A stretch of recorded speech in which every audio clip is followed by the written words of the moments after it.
Here we go.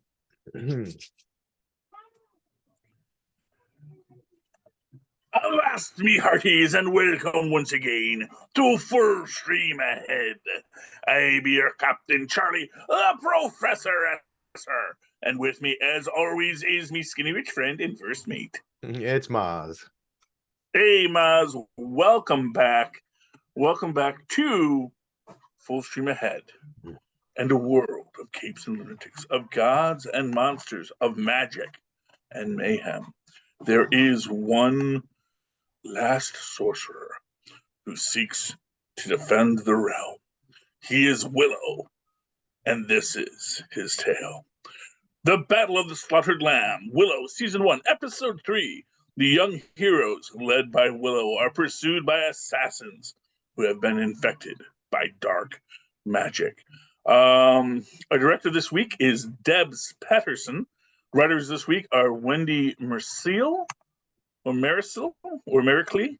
You know, that's interesting. We don't know if it's a Clee or a Sil, or Miracle, you know. And also written by goes to John Bickerstaff this week. This was all developed by Jonathan Kasdan, and of course, based on characters created by George Lucas. Least working man in show business. Because he's rich and he's retired. He's just like, yeah, do something with these things. You know, Right. I'm sure he still has a hand in it, but, you know, he also probably wakes up around, you know, noon and wanders the grounds and as well gets he the should. report. As well he should. Earn the right not to work. His contributions to society and to culture are so huge that he can afford to. He's like, I've given enough. Let me just be me now. It's like, yes, you have, sir. Enjoy yourself. Yes, and that's good. As well, and it's well deserved, and I appreciate that. But this is interesting. We get the legend of the armor, and I forget what they call it. But basically the idea being that there were two sons. One was sickly, and the younger son was, you know, the more adept. And when the king died, there was this feeling that the younger son, who was the good son, arguably in the story, who was more sickly, would not be able to stand against a coup from his brother, who had amassed an army. And their mother, who knows the magics, makes the special adamantine armor and has a little power cell. Thank you, Iron Man. That you stick into it, and that's what charges up the armor. And that is the magical energy that is this amazing armor that if you wear it, you cannot be defeated, but only if you are a good person.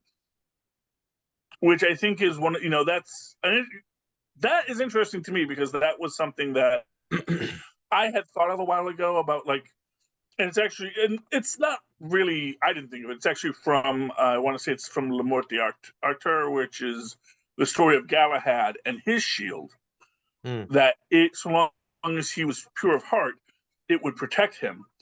But if someone who was not worthy of it tried to use this shield, it would give them no protection at all. So it's like this interest, and I think so all you have to do those is trick the hero into doing something bad or evil, and all of a sudden, you know, you can shoot him and the armor won't work. If you make him not worthy, then the armor is ineffectual. Well, actually, see, this is the idea that I had come up with in my story, and we might see this because the story writes itself, as all good stories do. Is that effectively, if you know, you having this armor makes you strong, and so long as you are pure, you will continue to be strong until such time as your strength and your power corrupts you, and you know, then you fall to hubris, or you fall to glory and vanity and fame, and then that's when the armor stops working. What if that's the reason she put it into an armor rather than applying the magic to him? She applies the magic to the armor, so that armor is related to her. It's like connected to her. So it's not like because the obvious idea is, you know, you and the whole premise so far has been if you touch the magic, you're flirting with danger and it's going to corrupt you as well. So maybe we shouldn't use magic so we don't corrupt ourselves. But now if you are using magic, then you are fighting that battle against time or against, you know, when your willpower degrades to where you give into the darkness. But what if she was smart enough to know that if I put the magic in him, it will corrupt him, but if I put the magic in the armor, it's connected to me, so it might not have any effect. So it's maybe like a little proxy layer that protects him from the darkness, perhaps. That's a good idea. That's actually a smart idea. But it also becomes then the mythical weapon that people are seeking. And for what it's worth, the person clearly didn't remain the good king forever. So eventually, either he was good and pure and defended the realm until he died, and then no one had the purity to wear the armor, or something else happened that caused him to fail, whether it was his own internal corruption or some other thing. You know, that's the big question. So, but that's what we're getting at here, and within this is this idea that our heroes are trying to figure out the best way to get through, and of course they are. Yeah, and they decide to do the one thing you never do in Dungeons and Dragons is split the party. Yes. Never split the To be fair, the reason you don't do that in Dungeons and Dragons is because that means that one party gets to tell their story, the other party has to wait for the DM. Really, you should always, and I'm going to tell you, this is the real trick to it. You should usually probably have like a double DM, and like that way. But then it's like, oh, now I got to get an extra person, you know? No, but that's sort of interesting because then half the party really doesn't know the goings on of the adventures of the other side. And when they meet up, they would have some impetus to share with each other and actually role play. Yes, exactly. It would be fun. Great idea. Yeah, but you know, how are you going to get an extra? Man, that would, chatbot GI. Can it tell a Dungeons and Dragons adventure? Yes. Oh, that's an interesting idea. Oh man. See, now that would be an amazing use for it. AIDM? An AIDM. Oh, I mean, you know, it might wind up like the holodeck where it's just drawing from all the things that are out there and it can't create a new idea, but could it create a villain capable of defeating Data? That's always the question. But yeah, so that's a good thing. Yes, but you're not supposed to split the party, but they do. There is a purpose for this, and of course, the whole thing that happens in it is they wake up and they realize, oh wow, someone. And again, one of these situations where like no one's really paying it. Alora Denon is the whole purpose, but no one's really watching her. I guess because they don't believe it yet. I mean, half of their heart believes it, but it hasn't grasped the full belief yet. Yeah, but they do go after her and they do catch up with them. So that's the good news. That's the good news. And good old before they do, she meets these amazing ladies in the forest. What were their names? Anne and Hubert. Hubert. Oh my god. Yes. Hubert was maybe my favorite character in the whole show so far. I cannot believe we got rid of Hubert. Hubert was the coolest character in the whole show. I agree. And it's like one of these moments that just that's a gut punch. That is a gut punch. You know, and I was hoping, and not for nothing, we lost both Hubert and Anne. And poor Anne never got a line. Anne sort of flutters away. We don't know what happens to her, right? I thought she got killed too. What happens to her? She just runs away. I think we see, because I don't think she flutters away. I do think she gets killed. I think that because at first Anne and Anne and Allura run off after because we see Hubert get into the big fight, and I'm waiting for Hubert to really lay in with her freaking axe. And it's like, man, it's a legendary axe. It's got a name. And then and she's good with it. And it was like, I guess, pardon the onomatopoeia or the pun or whatever, but her hubris got the best of her. You never sit and admire your work. Yeah, well, that's the thing is, it's sad, man, because like you said, she was just an awesome character. But I guess that this is how they make you understand. Yeah, we know there's a lot, and there's yes, we know that most likely the heroes are going to win. We know how this is going to end, but there is a journey we have to go through, and that journey is not going to be without its costs. Yeah, but like, couldn't they take if they took any of the other characters out? I would have preferred like maybe even Borman. He's maybe the most entertaining out of all. They got rid of him. I'd have been like, yeah, just bring Hubert in. That'll be way better than having Borman around. Well, the thing is that I think they have, and not for nothing, and this you can even make the argument that it's a little tropey that they introduce these characters, then kill them off so that we get that pain. They basically get fridged. But if you're gonna do that, don't make that character way more entertaining than any of the other characters so far. Yeah. Well, but like I said, I think that speaks to how they want you to be afraid. They want you to see that, oh wow, that person hit, that person died. That's not good, because I'm still holding out hope that it was just a flesh wound. Yeah. Well, it's like I said, I was hoping we'd at least get like 2 or 3 episodes. Here's what I'm gonna say. I knew they were probably gonna die. Because they were all like, oh, the hero has returned, and she will gather an army behind her, and we pledge our axe. I saw her leading that army in the future. That's the vision I was getting. And I was waiting, but like I said, I would hoping for at least 2 episodes. But it's like, it's to show that what it's really to show. It's really to show that there's a cost. Yeah. To fighting, and that's what Allura Dannon has to understand, that people are going to die in this.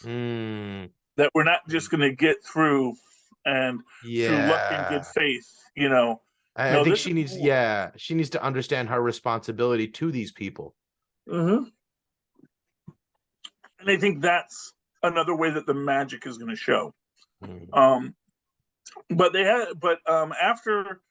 after they get into the fight, which is, it's pretty cool because we do see that everyone can hold their own. And you were right. They did not make what's his name? Gary?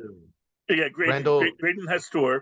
Graydon. A secret BA. He is exactly what he appears to be. Right. But his BA-ness doesn't come from the physicality. His BA-ness comes from observation and paying attention and knowing stuff. Exactly. And he knows stuff. Yeah. Like you can see he is the wizard of the group. He is, he is he is going to be the one that has the secret knowledge that opens the doors because he has spent his life studying. And he's going to know the music. It's like he's going to know the music that does the thing that opens the traps, that clears the door. He's going to be the one that actually rises in his status to be the hero. In fact, I will actually wager you, mark my words, by the end of this, he's going to be the actual chosen hero one. He's going to be the one that can put on the armor because he's going to be the one that says, I believe, and will become invincible, and then he's also going to have the wisdom to take off the armor, that it's not, the armor isn't for Allura. Allura has power enough of her own. The armor is for, the one who can be pure and good and wants to do well for the world, but also knows the dangers of that power. So, but we do get, although you also lay in there the seeds that his dad is not too proud of him. That he is kind of like just another disappointment, and I can understand that because of course these are warrior kings, and it doesn't matter But how they'll good soon you are see. at negotiating.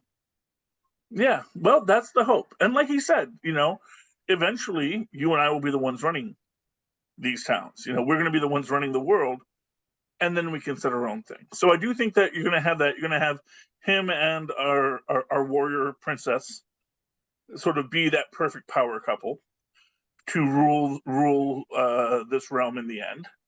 At least one can imagine, or one can hope. And then of course you got to see if they're going to leave it to have a Willow too. Yeah. I keep thinking they're gonna find an opportunity to make her likable, but they haven't done it yet. The princess. Who, Laura or No, the the warrior princess? princess. Oh yeah, yeah. The Yeah, bratty no, the little princess. spoiled. I love that moment where she finds out, wait, you've been letting me win this whole time? She storms off. I was like, Yeah. oh my God, I hate her so much.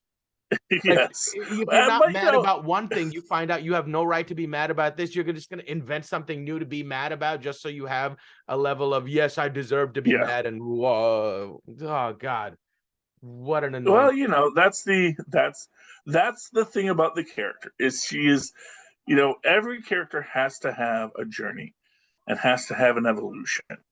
And this is going to be part of her evolution is when she can let go Yeah. of all of this anger and fear and worry about who she is and what she's doing and how she's going to achieve what she needs to. And, you know, actually put the needs of the many above her own needs to Yeah. just be seen as the true heir to Mad Mardigan's legacy. That's the idea that she wants to achieve. No, I'm Because waiting she for it. feels, yeah, well, and she's going to have to learn to be a better person. That's the whole trick of it. She has to learn to be a better person, and that will come in time. You know, um, I will say She that, and still this is hasn't just, told anybody that she saw the berry tree. She's not relayed that yeah, information to anybody else yet, right? yeah. I don't think so. Yeah, well, she wants to. Here's the thing: she was getting married off, and then all of a sudden, her brother is dating Alora Dannon, and all her life it's always been this thing about when Alora Dannon returns, and so she just feels like she is getting overshadowed again and again. Yeah. It's tough being the second born twin. Overshadowed for something she spent her whole life saying, I don't want this. I'm too good for this. Yeah, well, you never want it until you do. Is I guess the answer to that story. Um, Meanwhile, the party does split up, as we said earlier, and we have what's his name? Borman. Borman. Yep, Thraxus Borman, and Now he said about 30% of what he said was the truth. yeah.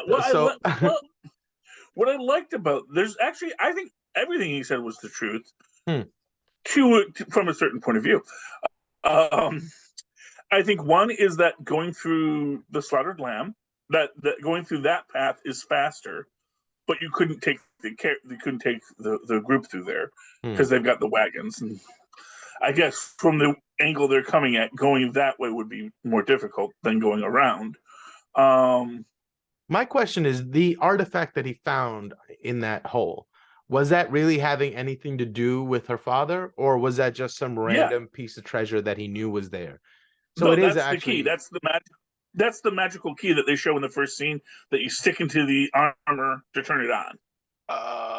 Oh, So that's like the okay. magical battery. That's the thing that has the Gotcha. magic in it. And so, Ah. you know, that's what we're working with here. Hmm. And and speaking about killing your darlings, you got to give it this much too. When we get into that, well, actually, so first we have the whole thing with them coming there and they see that this town has been destroyed. Like everything has been destroyed. You know, everything has been destroyed up to this point, and it is a difficult reality to realize that everything outside of the border, that magical border, has been taken over by the darkness, you know, by the crone and whatever the crone had planned for this world, you know. That is the sad part about it. And this place that has been devastated, it was really a place. It was the Slaughtered Lamb. It was a great little pub for ne'er-do-wells run by some BA, but who was honestly the one person you knew you could trust, the one person who would never betray you. And he said, I gave that person this thing. We get our were-rats, which are disturbing, to say the least. Especially because they're not like traditional were-rats. They are like some kind of six-legged, two-headed rat monsters. And first you see the little ones, you're like, oh, I could take out like 10 of those easy. And then the big one comes from it. It's like, oh my God, those were just like juveniles. Yeah, and you know, and like I said, they are scary and weird and crazy. And they even mention, I think, that, oh yeah, if you get infected by a were-rat, yeah, you will become a were-rat. And I love that she's the first thing I'm gonna do is bite you. You know? Yeah, but that's, I mean, that. Oh, so that's what that giant were-rat might have been. It's not that it was a juvenile or an adult, but those might be were-rats, and that giant one might have been the last person who came down there and got bit by a were-rat, and now he's a giant were-rat. I mean, that's a possibility too, you know. And honestly, that might be her father. Ooh, that would be rough, man. But yeah, but we get an interesting thing here, because while they're dealing with that, we see that the carriage has broken. But once again, Graydon actually, you know, comes up with the way to sort of fix the wheel. Because they do fix the wheel, interestingly enough. They don't show them how they fix the wheel, but they do eventually have the wheel be fixed, so that's good. And when they finally get there, that's where we get our big battle of the night. Yeah. And again, for as sad as I was to see Hubert and Anne both die, Willow's friend dying, that was pretty rough too, you know. Yeah. I thought Willow was going to die right there too. I thought like he had one wad that he could spend and he was saving it, and he put all his life force into that blast, and he looked like, I was like, oh no, is Willow going to die? I was like, oh my God, what an episode. Yeah, I mean, you know, what I will say about it is and he makes, you know, but this is this point where, because everyone's been like, does he have magic? Is he really magic? And here we see, oh no, he is magic. He has lots of magic, but you know, magic is a limited resource, you know. And he can do this. He can make the magic happen. He can really terrify people with what he can do with his magic. But even that big "thou shalt not pass" path takes it all out of him. And man, his moment with Silas, it is so sad, because you know that he used up all of his power, and now he can't heal him. You know, he doesn't have, and Silas is like, don't bother. You know, I've been hit and I'm gonna die, and you know, but I did it fulfilling my responsibility to the legend. I died protecting Laura Dannon. You know, like I did my part. I can feel exactly, and it's beautiful, and it's really, it's a great and powerful episode. We do see that again, just to show that no one is immune here. Even our beloved Graydon Hastur has gotten infected, and I don't know if they heal him at the end, or if they know what they're going to do to heal him, because he got infected. They do wind up killing the threat from the bad guys, but we also see that Graydon has been infected with the curse of the crown, and now they've got to try and heal him on their way to the next episode. So that's a lot to take in, Mozz. Any final thoughts? I also on thought it tonight's was episode? kind of, and I didn't realize this before, but who is Kit's squire? The girl with the curly hair. Oh, yeah, she played Flag Smasher in But her nowhere moment, when I see her. her adopted father, and I didn't understand the gravity of the scene beforehand, where she comes and meets him in the open field, and she has to draw her sword. And then when you get that final scene where he's dying and he says, "I'm so proud of you, blah blah blah," you were like, and I was like, oh, that was like her father figure. And I didn't understand the gravity of that scene before, but as he's passing away, it's like, this poor girl, man, she's got to be so angry at the world in this moment.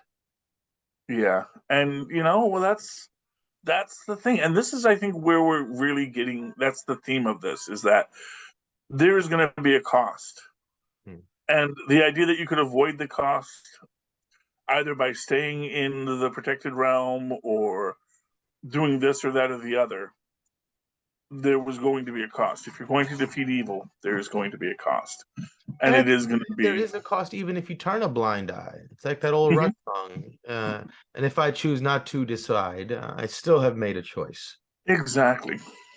Anyway, I'm enjoying this show. It's a beautiful show. I really hope it's getting the attention it deserves out there, because honestly, I know that Willow was never a big hit to start with. It's kind of a cult favorite, and I have not been seeing the big push from the social medias on it.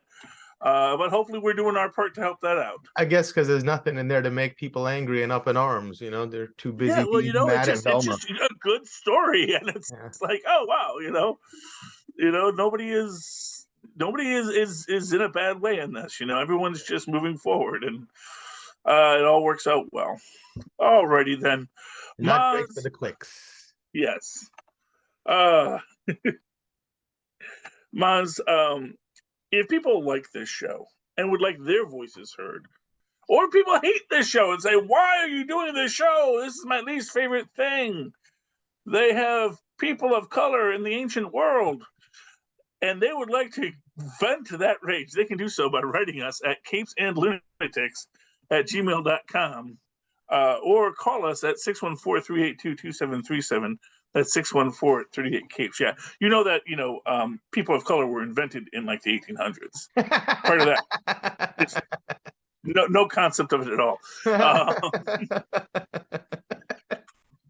Yes, and of course, if you go to our website, that's lanktr.ee/CapesandLunatics. I encourage you all to do that, because there you can buy lots of merch, t-shirts and travel mugs and phone cases, and you can also see all of our shows, listen to all the other brilliant intellectuals that populate the Capes and Lunatics universe, and also give us money, either by joining our Patreon for as little as $1 or $5, which gets you full video access to our new stuff, or just send us money via Cash App. And you know what? I'm going to tell you this. Anybody who gives money via Cash App to us, just put in the notes, full stream ahead, I will give you a shout out on this show. So you give us $1, $5, $10, I will call you out.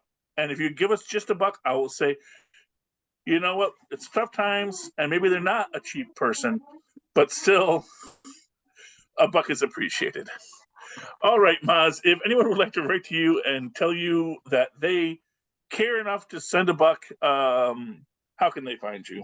Oh, they can email me at mozzmanzor@gmail.com, or find me on Facebook under Mozz Manzor. That's MOZZMANZOOR. Brilliant. And of course, you can always write to me in that old-fashioned email way, the way our mothers and fathers once did, at superconnectivityblog@gmail.com. That's superconnectivityblog, all one word, @gmail.com. And of course, follow me on the Twitter when I live tweet things when I feel like it, at Charlie Esser. That's CharlieEsser. Look for the 2 E's in the middle. For quality. Bing. Thank you, Mozz. All right, you delightful little landlubbers. You've come to the end of another raucous ride on the waters of the internet. Please come again next week as we once again sail full stream ahead. Arr. All Very right. good. So fairly uneventful recording. Seems to have fixed the issue, I think.